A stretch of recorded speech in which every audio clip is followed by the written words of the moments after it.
Welcome to the Business of College Consulting podcast. I'm your host, Brooke Daly, founder and CEO of Advantage College Planning and Advantage College Planning Franchising. Building a business is not for the faint of heart. In the Business of College Consulting podcast, you'll hear stories from successful college consultants on how they grew their business and the challenge and successes they had along the way.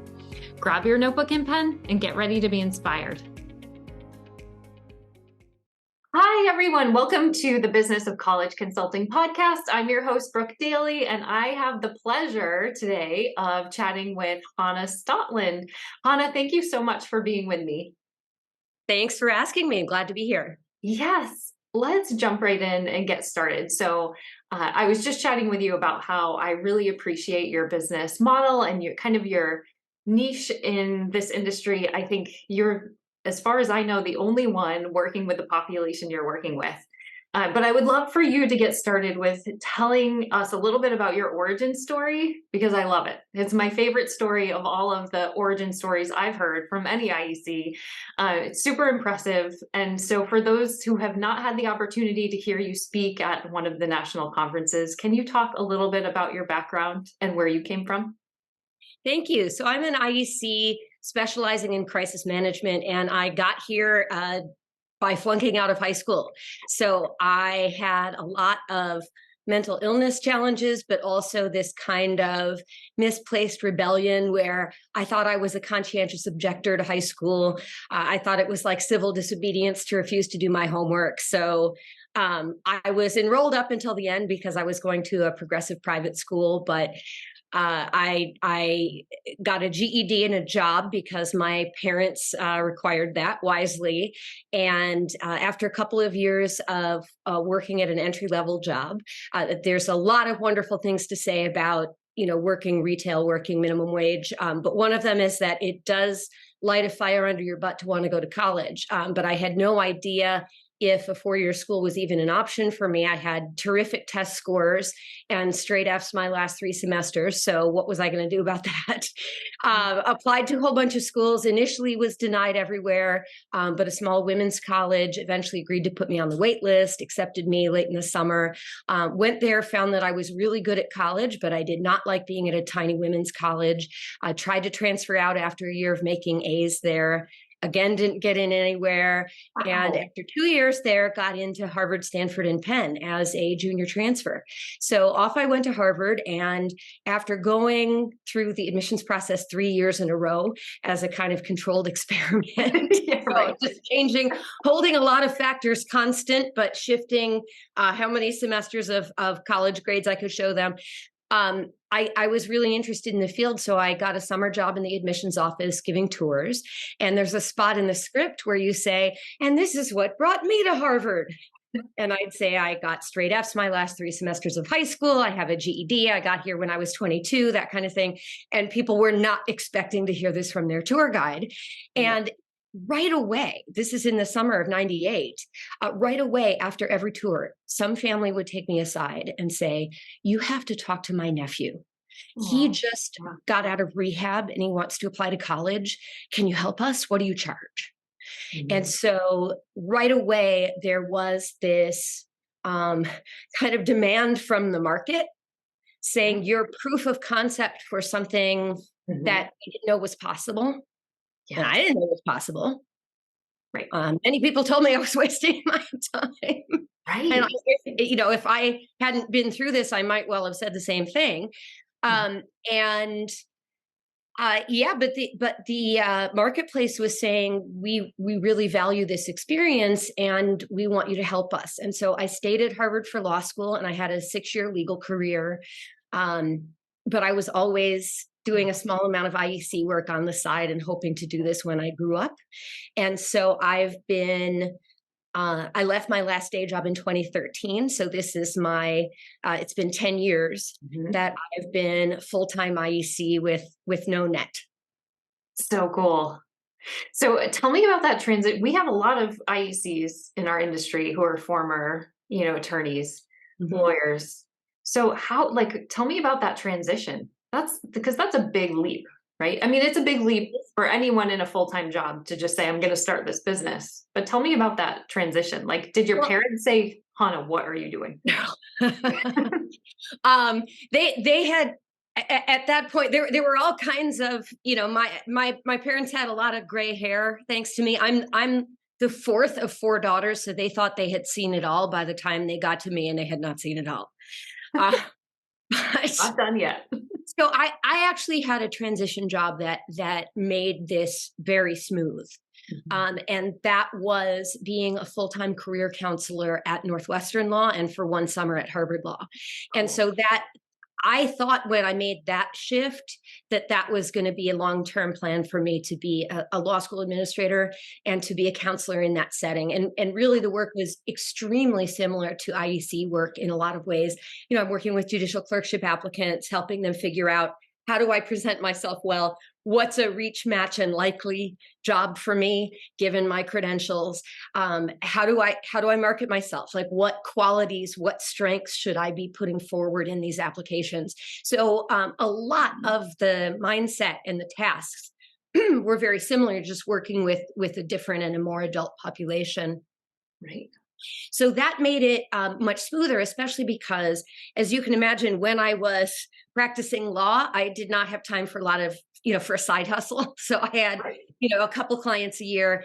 And during the 5 years that I was a law school administrator, I was able to ramp up significantly. That's more of a 9 to 5 job. So you can, if you don't have kids, as I don't, then it's pretty realistic to have a 9 to 5 job and a side hustle, and that doesn't mean you can't sleep.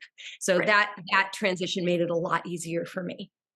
Cool. That's awesome. Now, I'm so curious to know, when I think about you and kind of your like sales funnel or the process of taking on new clients, like you are someone who takes care of a very immediate need. And I'm sure parents, when they need you, they really need you. So the value proposition is really high. Like you're going to be the miracle worker who hopefully comes in and helps them out.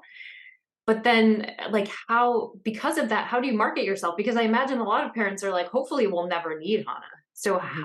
tell me a little bit about that process.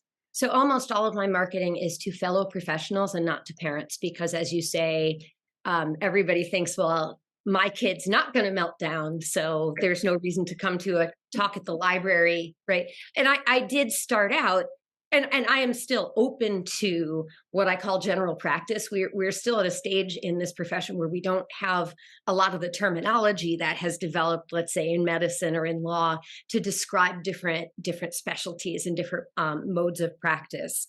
Um, but I'm sorry, remind me the question. Yeah, yeah. No, I was just thinking about like, how did you market yourself in those Oh, early right. years? So to other professionals, my number one source of referrals is other IECs. Awesome. A close number two is attorneys, and an area where a significant portion, but an area where I'm working on developing, is through people who do adolescent and young adult mental health and substance abuse treatment. Mhm. So those folks sometimes have relationships with college counselors already, but Mhm. that's an area that I'm developing, especially early. And the I didn't know at the outset that this was the direction that was going to work.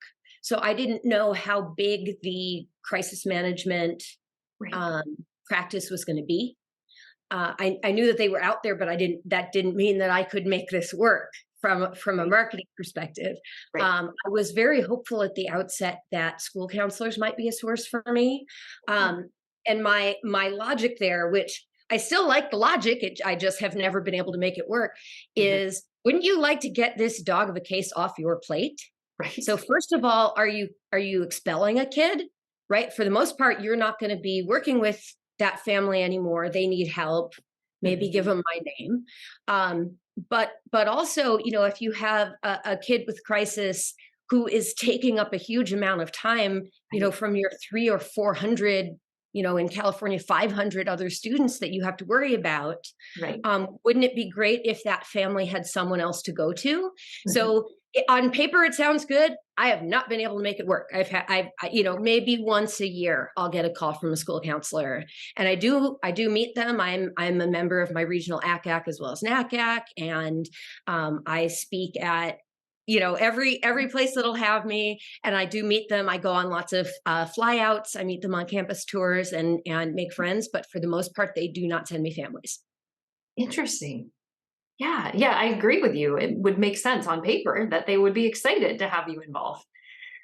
That's And they interesting. are less hostile to me, especially at like here in Illinois, for example. We have a pretty hostile community in ACAC compared to some other regions of the country. That's much more kumbaya.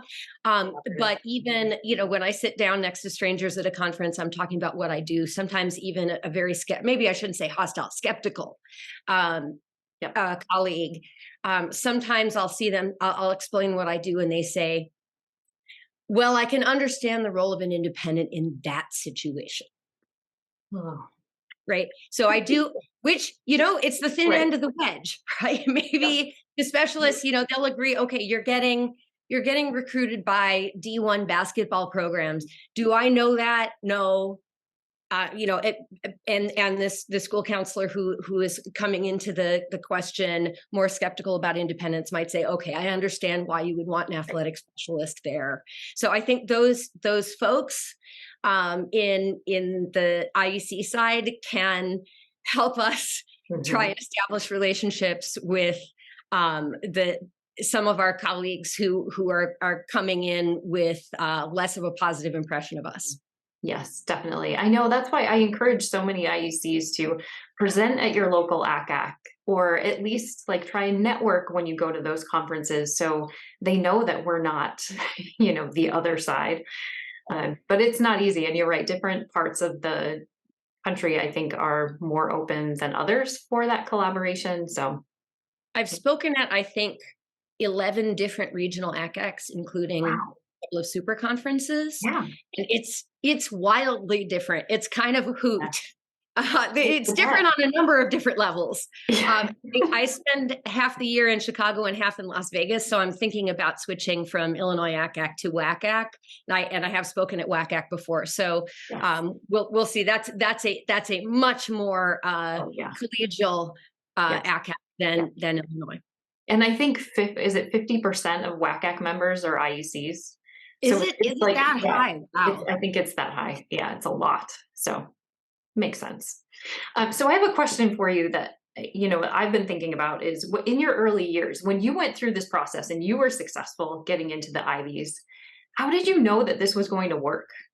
Right? Like, how did you know that other students were going to be successful, or did you not? And you're like, let's just try this and see if it works. Um, part of the angle was um it it it won't be, and it doesn't have to be an Ivy for everybody, right? Right.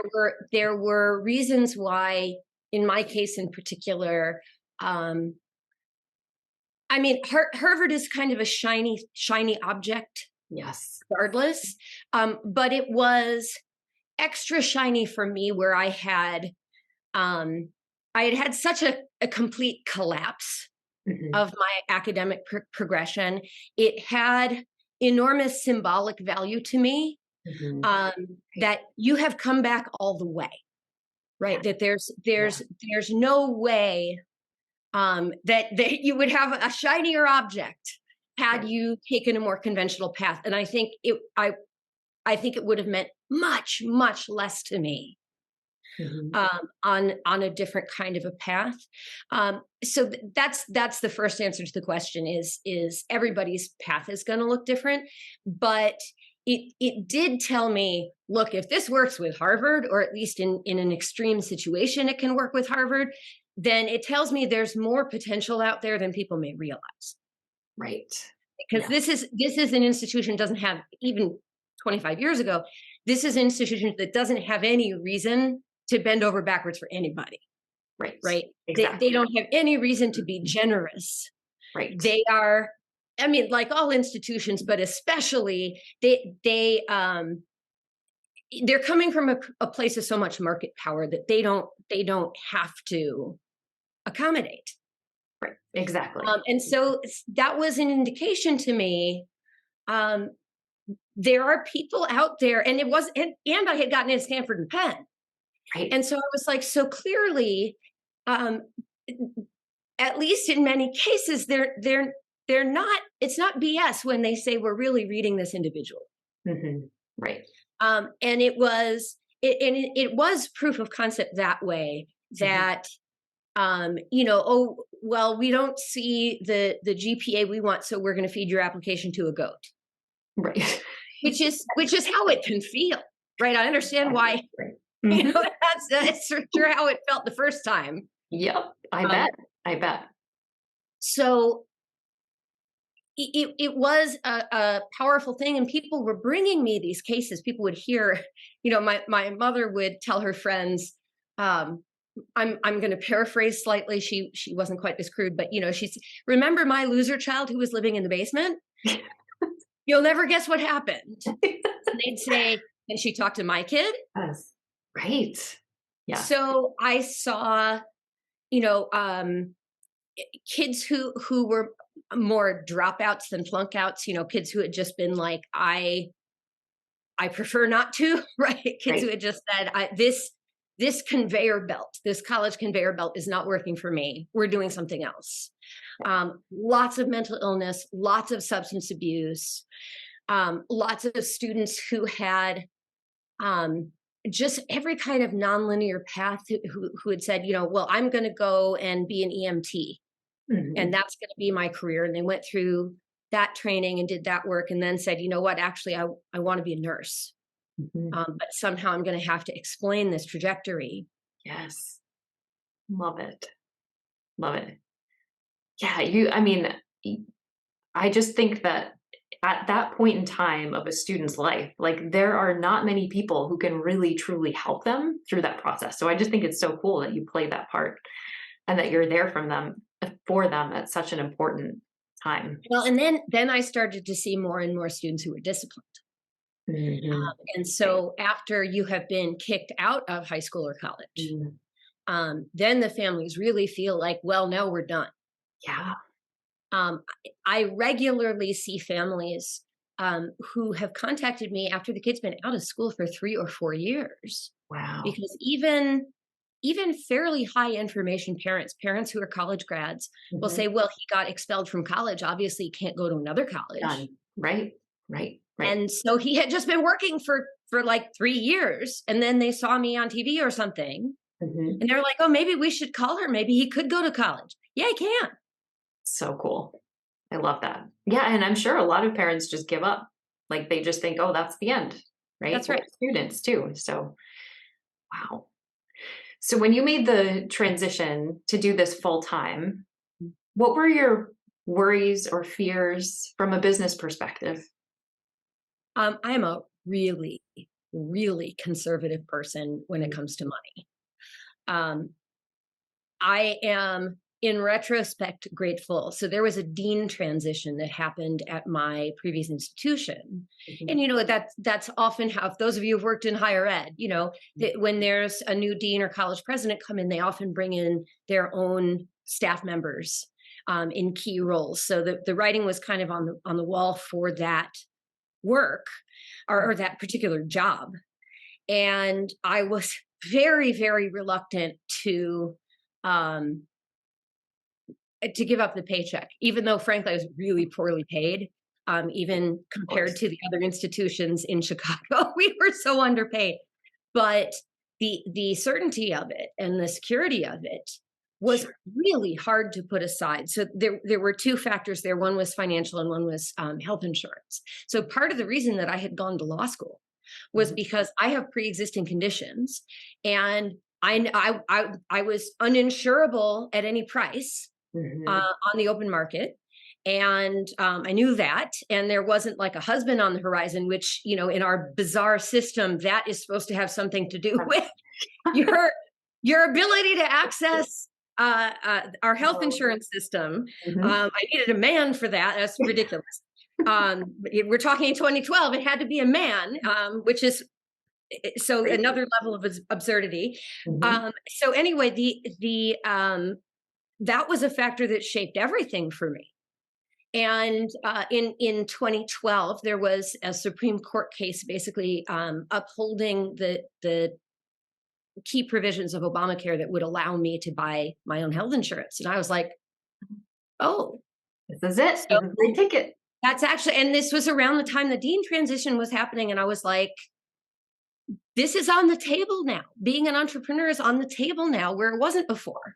And the other was financial, and it was enormously important to me that I had been able to save a lot of money during my brief legal career. I'd saved really aggressively.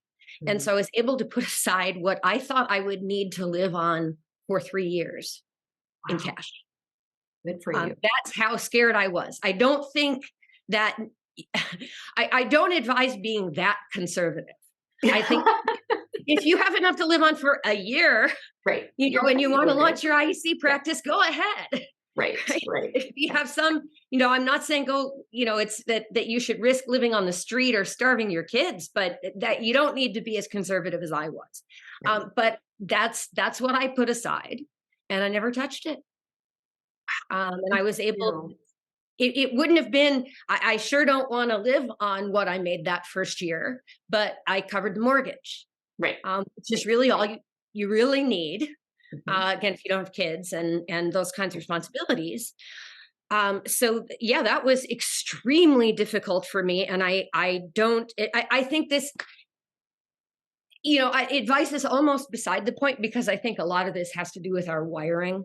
Like Totally. I think I came out of the womb that way. Mhm. And people are just wired differently in terms of their Right. risk tolerance. And I some was just going to say that. The risk tolerance certainly varies.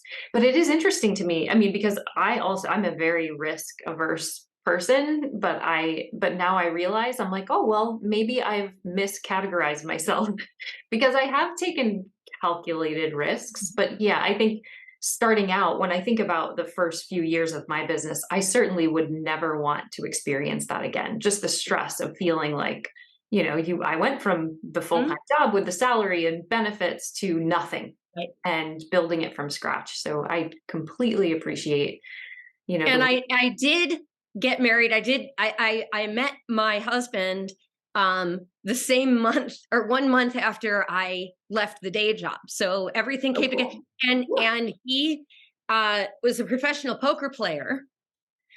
So the IEC half of the equation was actually the more stable and predictable part of the And household income.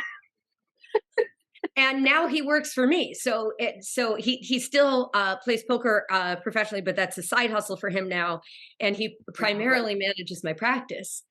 So it wow. is still a lot of pressure to say, well, the household is our business. There is, we're a partnership, Yep. Love and it. this is everything. Wow. So he is very risk tolerant, I assume. In some ways, he is both like me and unlike me. He is very concerned about careful management, Mm, and I think that's part of the reason uh, that he's good at what he does. so cool. But there is it requires an uncertainty tolerance that would never be my game. Right. Right? If I was on Jeopardy when I was 15. I love that game. This game would never be my game. Yes. It's not fun for me to have sort of money on the table like that. Right. That's very scary. So I wouldn't enjoy it. But when young players ask him, what's the most important thing to know, and they're waiting for him to say something about math or something about psychology, and he says money management. The biggest win of his career, and I do think this, I'm mentioning this because I think it's relevant to new IECs too. Mhm. The biggest win of his career, a six-figure win, people come up and say, oh, so what are you going to buy? And he says a steak dinner, and the rest goes in the retirement fund. That's amazing. Yeah, Yeah. not what a typical poker player probably would say. I'm Well, just a guessing. lot of highly successful people would say that. Would say, yeah. Right. If you're a sort of young gun, Mhm. maybe you wouldn't, maybe you go, but then you're going to end up living in your mom's basement. Right. Right? Exactly. You're going to have feasting famine, Mm, and if you plan for that, right. um, but yeah, the level of uncertainty that comes with poker would be too much for me. But I work on tolerating the risk that comes from being an Right. IEC. Right. Okay, so I know this is off topic, but I have to go back to it. How did you end up on Jeopardy at age 15? That's Well, it was amazing. the teen tournament. I applied. They said send in a postcard. I sent in a postcard, got invited to an audition, got on a show. Only Oh, made it one show, no wins, but it was really oh. great. It was like nerd camp. I later found out that there was basically that nerd camps exist other than the Jeopardy teen tournament. But it was an early taste for me about what if you had a community where you weren't a weirdo. Oh, Hannah. Oh, that's so cool. That was a first taste of that. Yeah, you found your people. Yeah, I love it. I love it. absolutely. That is so cool. Okay, totally different topic. Yes. Pricing. So I have heard you talk about pricing strategy. So not what you charge, of course, but I would love to hear, like, for newer IECs, what advice do you have about pricing structure, charging what you're worth, maybe? Yes. So I've learned a lot about this from some of my friends who are MBAs. Mhm. Like the phrase competitor benchmarking, which as soon as you hear it, you're like, oh, that's something that you need to do. So understanding the pricing question is connected to my belief that all successful IECs are specialists, even if you're a generalist in terms of the kind of colleges your students apply to. Everybody who's thriving, our our brand is about perhaps you are the specialist in the 3 high schools in this town, Mhm. and you know them backwards and forwards, and you know which AP English teacher is considered the really tough one, and Right. who writes killer recommendation letters. That's a specialty. Mhm. So um, true. it's absolutely a specialty if you are working with a lot of Korean speaking families. Mhm. Right. Again, that's a specialty. So that has a lot to do with pricing, because you want to understand who is my client. Mhm. Um, if there are, in most of the time there will be some competitors, even in this very collegial industry. Most of the time there will be some competitors. Understanding what is the norm in that community where you're specializing, whether it's geographic or perhaps it's nationwide or global, but there's a flavor to it. Yes, agree. And understanding, okay, so this is the lay of the land. When my ideal client is out shopping, this is what they're going to see. Do I want to be um, similar in structure to my peers, and I'll distinguish myself in some other way? Mhm. Or do I think there is some kind of opportunity here Mhm. to distinguish myself in terms of the Mhm. work model and the pricing? Um, Undercutting on price, I mean, it makes sense to be flexible when you're new.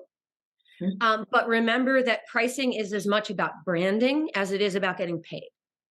And True. if Mhm. if you sure if it's $1 million an hour, you're gonna turn away a lot of clients, right? You're gonna turn Lots. off a lot of Yes. clients. Mhm. But that if it's $12 an hour, people are gonna say, okay, so you're worth you're worth what in this service, the same amount as someone bagging groceries.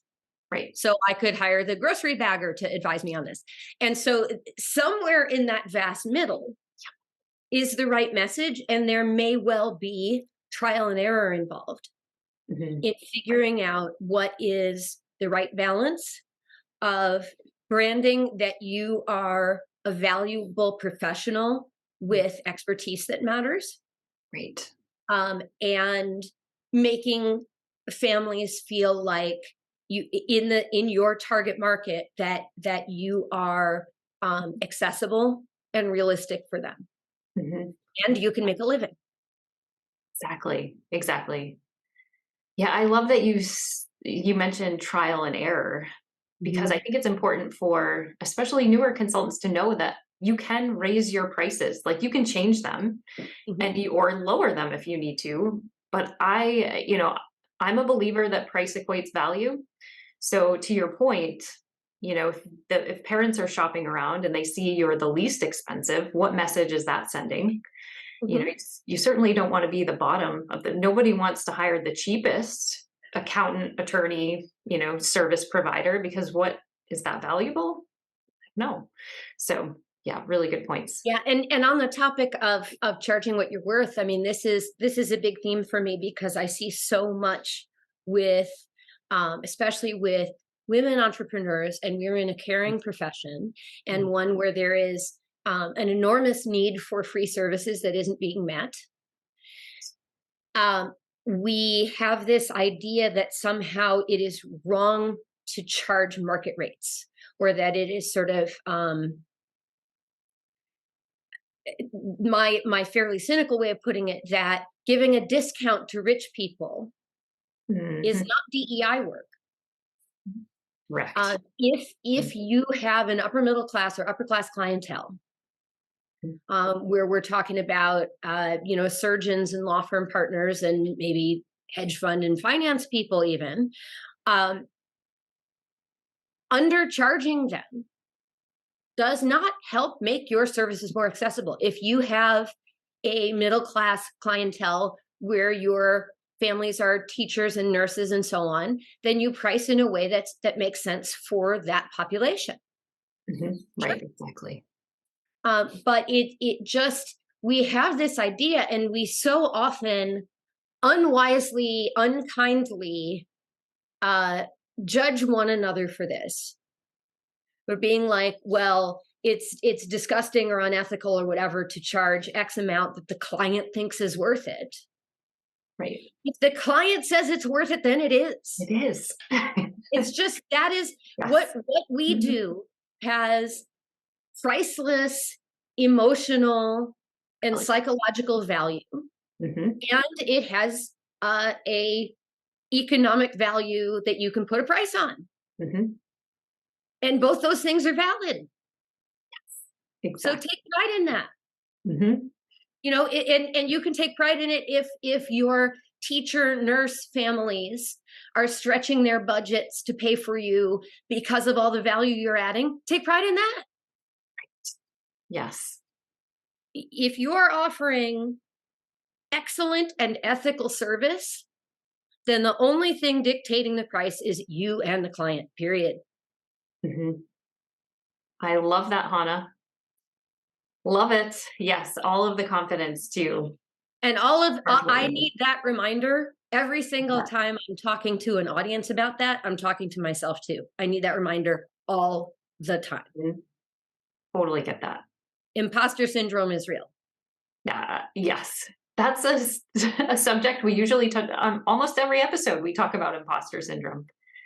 Did you really have imposter syndrome when you I first still have imposter you still syndrome, right. right? Because I still have, a really quiet month. I had 81 new client families in 2022. And so far 2023 is slower than that. So I'm panicking, Oh, yeah. right? There's Yes. I don't consciously think that that's rational, but Mhm. when I have a slow month, I'm like, are they coming back? Yes, Are exactly. kids stop getting in trouble? No, they haven't. No, never, Hannah. You have a proven yeah. But it's really scary. Right, We it is. have no net here, Nope. Nope, nope. right? So this For is sure. at least in my experience, it doesn't stop being scary. Mhm. It's I worth it, totally but agree. it stays scary. It does. It does. And even I'm so glad you mentioned that because I think even so, obviously, new IECs deal with this on a day-to-day basis. Sometimes it's so stressful, you can barely get through the day, right? Because it's like, oh my goodness, am I going to get a new client? And you're right. Like, even as someone who has built I have a team and, Mhm. pretty large business, and we have prospective clients coming through. But I still worry because now the stakes are even higher. Like, it's not Right. just worrying about myself, but now I have to make sure I have enough clients coming in for everyone. And I think you're right. It never, like, being an entrepreneur is never easy. Like, it's never, you don't get to a certain point and say, oh, phew, I'm here. I've made it. Especially Always if you something. want to keep challenging yourself. Yes. Right, because it's fine, especially for those of us for whom this is a semi-retirement, which is fine, right? Some people might say, This is a semi-retirement. It's something that I'm doing to bring in some extra income and also stay busy and do some good for these families. Then it makes sense that you might say, well, if it gets a little boring, it's not the end of the world. Right. But for a lot of us who perhaps are more who are further from retirement, Mhm. and for whom this is our main income, and who are still, I want it to be challenging. Right. Yes. So when that is the case, if you want to take on things that are new and difficult for you, Mhm. then as your skills and as your reputation rise, Mhm.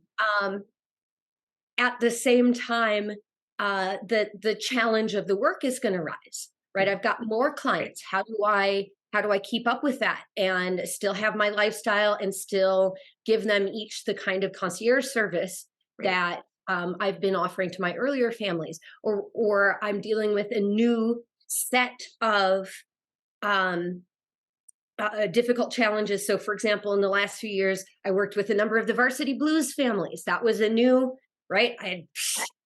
No, we hadn't seen that before. No. Uh, I worked with one of the students who was involved in the cult at Sarah Lawrence, one of the survivors um, of that whole Yeah. criminal enterprise that was harming those students. Those are kinds of things where people are bringing me. This is a case I haven't seen before. It's high profile. It matters to me to do this as well as I'm doing something I did 200 times before. Right. Right, I'm trying to do it well on the first time. These things are hard. So I want it to be hard. I want it to be new and fresh. And that means Yes. that I have a lot of those new icy feelings over and over again as I'm taking on new kinds of challenges. Yes.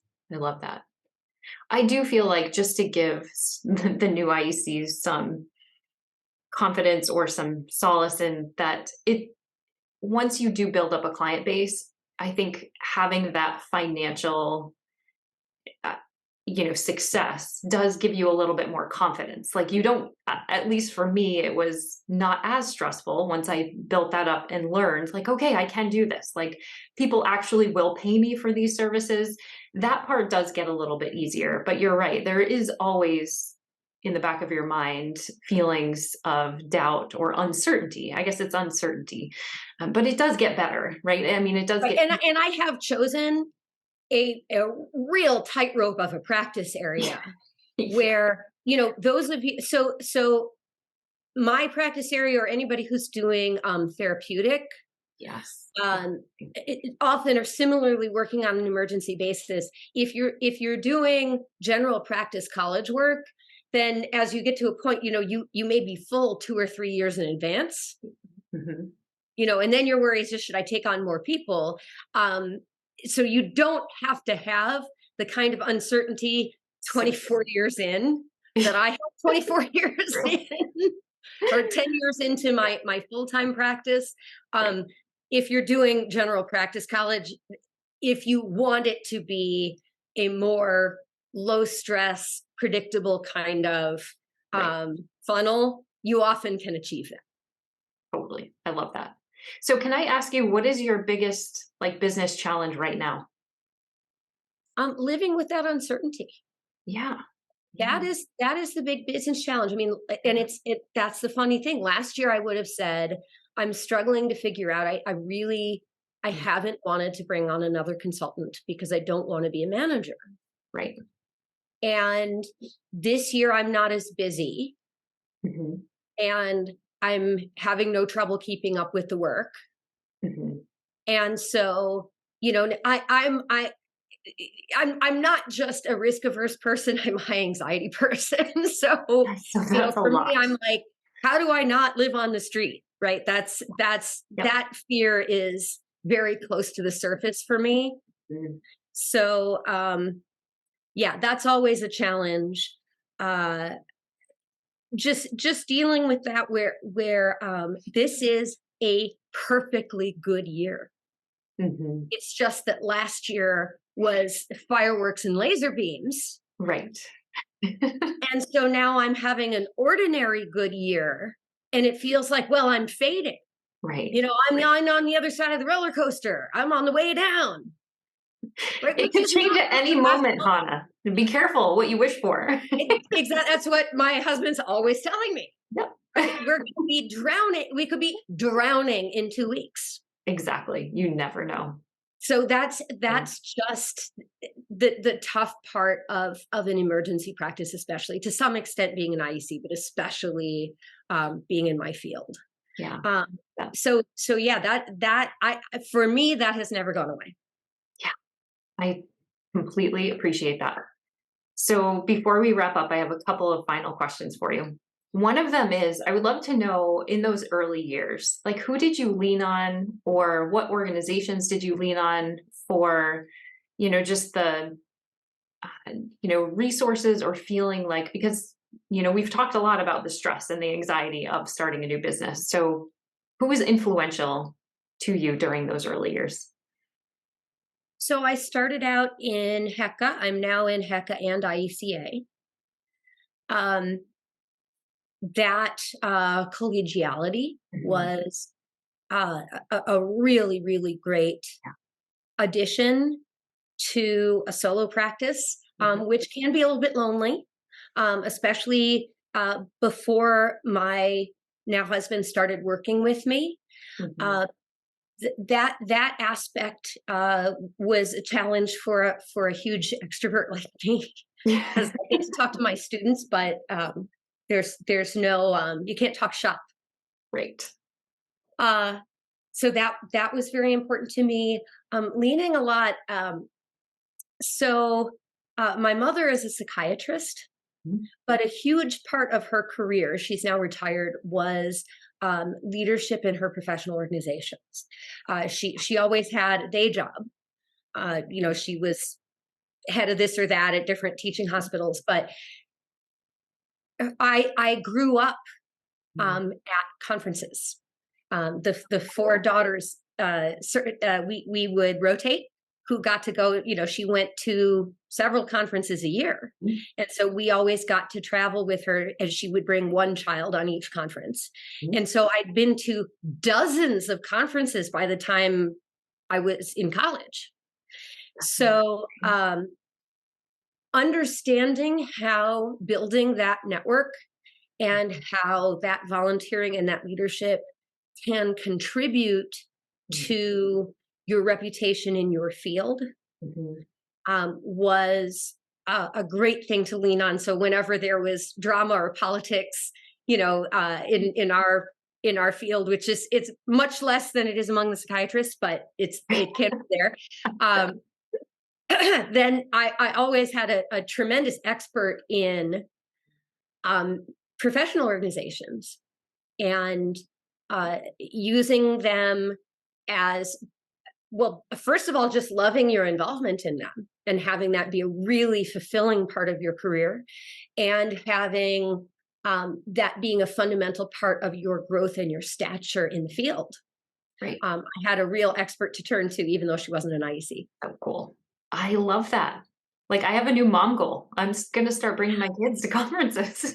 Yeah, do it. And she and I think in 2018, maybe when IECA was in Chicago, she and I did a panel together. We did a program together um, about dealing with mental illness as IECs without psychiatric training. Oh, I'm sorry I missed that. Yeah, well, but if any of the Redo. programs come back to Chicago, we'll do that one again.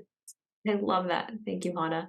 And then as we wrap up, is there anything else that you wish that I would have asked that I haven't asked, or something that you would like to share? Words of wisdom for new IECs? Any No, final thoughts? this is come on in. The water's fine. This is a great field. It is worth even for someone who has high anxiety as I am, which I hope that your audience is not. I hope I'm an outlier at the end of the spectrum. But even for a high anxiety person, um, the rewards of this profession and of being, I mean, just the every single night when you go to bed and you don't have to set an alarm. I am not a Yes. morning person. Like that is just, I want to relish that every night. I And love that. that I just got over a cold, which is an occupational hazard of going to conferences. And just the fact I'm not accountable to any other adult Right. to justify that I'm sick. That you're I sick. decided that I'm sick and I can do X work, but not Y work when I feel this way. And Oh, that's up to me. I And love that is just priceless. absolutely. So it is Couldn't say it better. totally worth the struggle and the anxiety in my case, and fight through it, and have a wonderful lifestyle and a good living where you do valuable work, for where you can see it improving people's lives. I mean, that landscape, that next to winning the lottery, there is nobody who needs to work for a living that has a better deal than that.